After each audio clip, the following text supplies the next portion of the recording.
हमारा चैप्टर चल रहा है बेटा थर्ड, जिसमें हमारा टॉपिक चल रहा है genetics terminology.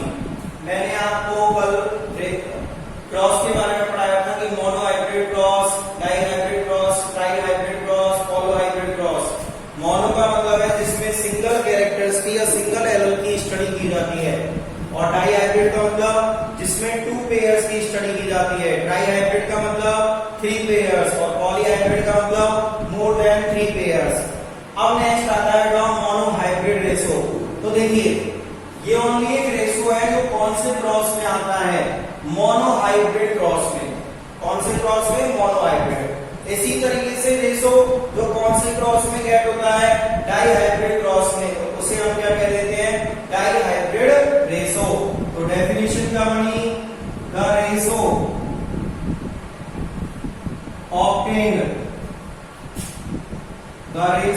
obtained by monohybrid cross is called monohybrid ratio. इसी तरीके से बेटा the ratio obtained by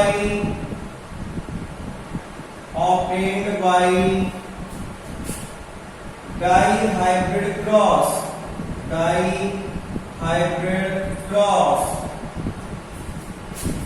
is called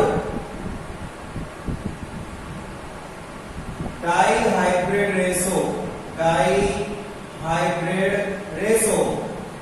dihybrid cross से जो रेशो ऑब्टेन होता है उसे क्या कहते हैं बेटा? Dihybrid ratio. और मोनोहाइब्रिड क्रॉस से जो गेट होता है उसे कहते हैं मोनोहाइब्रिड रेशो। लिख लिया बेटा?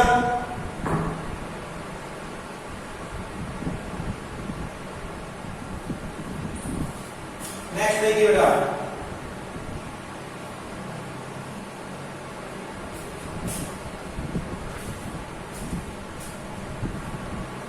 नेक्स्ट बेटा नंबर 16 और नंबर 17। ये होता है बेटा टेस्ट क्रॉस।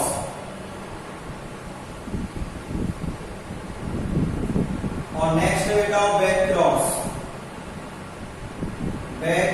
क्रॉस। तो देखिए क्या होता है ये टेस्ट क्रॉस और back cross.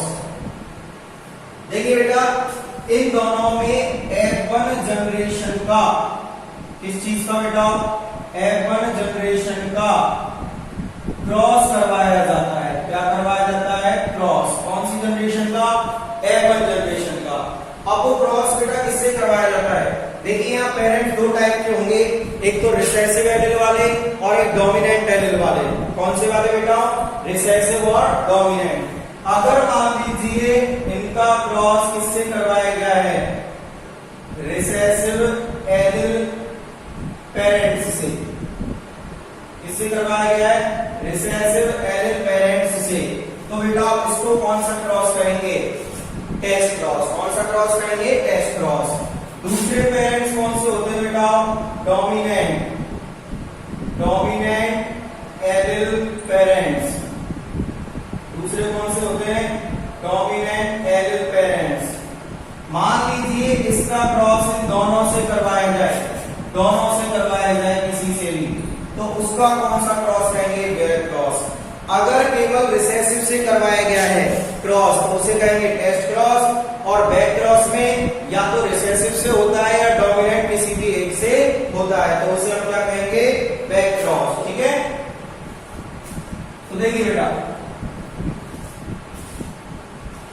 the cross in which F1 generation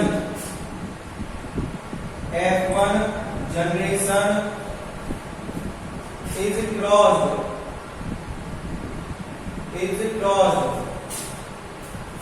with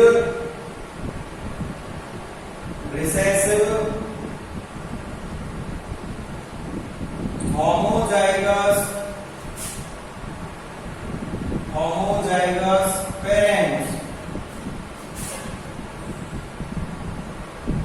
called test cross. कौन सा क्रॉस कहेंगे उसे? Test cross. अगला, the cross in which F1 generation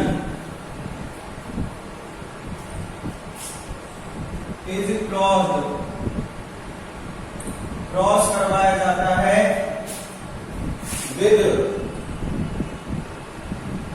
recessive और dominant homozygous parents, homozygous parents is called back cross. उसे हम क्या कहेंगे बेटा? Back cross. ठीक है, तो अगर ओनली रिसेसिव पेरेंट से क्रॉस करवाया गया हो तो उसे हम कहते हैं बेटा टेस्ट क्रॉस, और रिसेसिव या डोमिनेंट दोनों में से किसी से भी क्रॉस करवाया जाए तो उसे हम क्या कहते हैं बेटा? Back cross. अभी ये डेफिनेशन से अभी इतनी समझ में नहीं आएंगी, जब आप लॉज स्टडी करोगे तो वहां आपको क्रॉस करवा के ये चीजें समझाई जाएंगी। ठीक है, तो लिख लीजिए बेटा।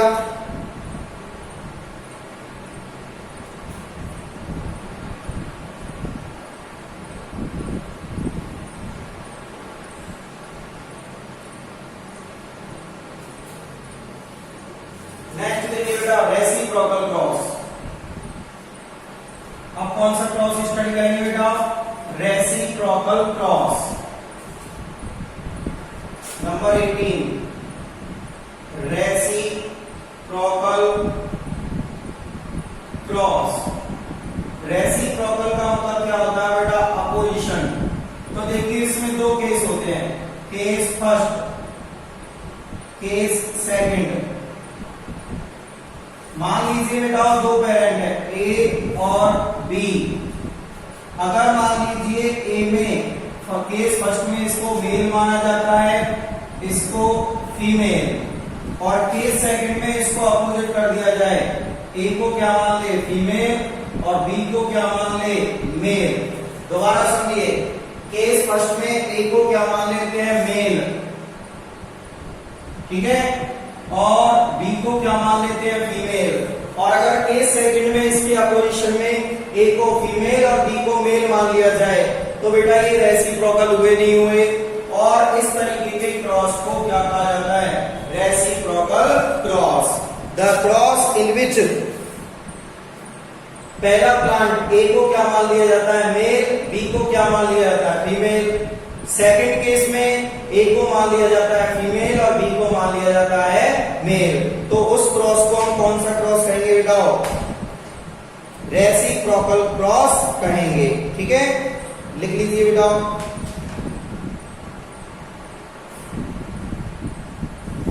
नेक्स्ट देखिए बेटा, अब टर्मिनोलॉजी आपकी खत्म हो चुकी है। नेक्स्ट टॉपिक पे हम चलते हैं बेटा, laws of inheritance. Laws of inheritance, inheritance या कह सकते हो मेंडल्स लॉ। Mendel's law. तो देखिए बेटा, मेंडल ने कितने लॉ प्रोवाइड किए? 3। कितने लॉ प्रोवाइड किए बेटा? 3।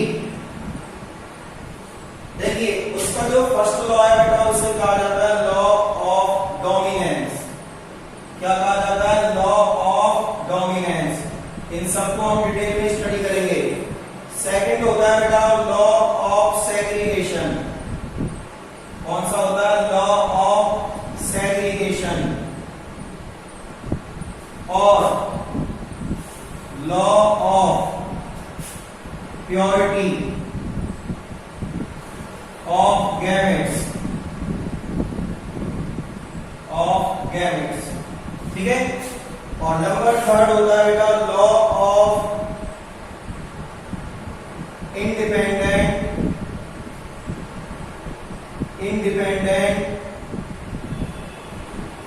असॉर्टमेंट। Independent assortment. तो ये है बेटा मेंडल्स के 3 लॉ, जिनके बारे में हम स्टडी करेंगे डिटेल में, ठीक है। तो आप इसे लिख लीजिए।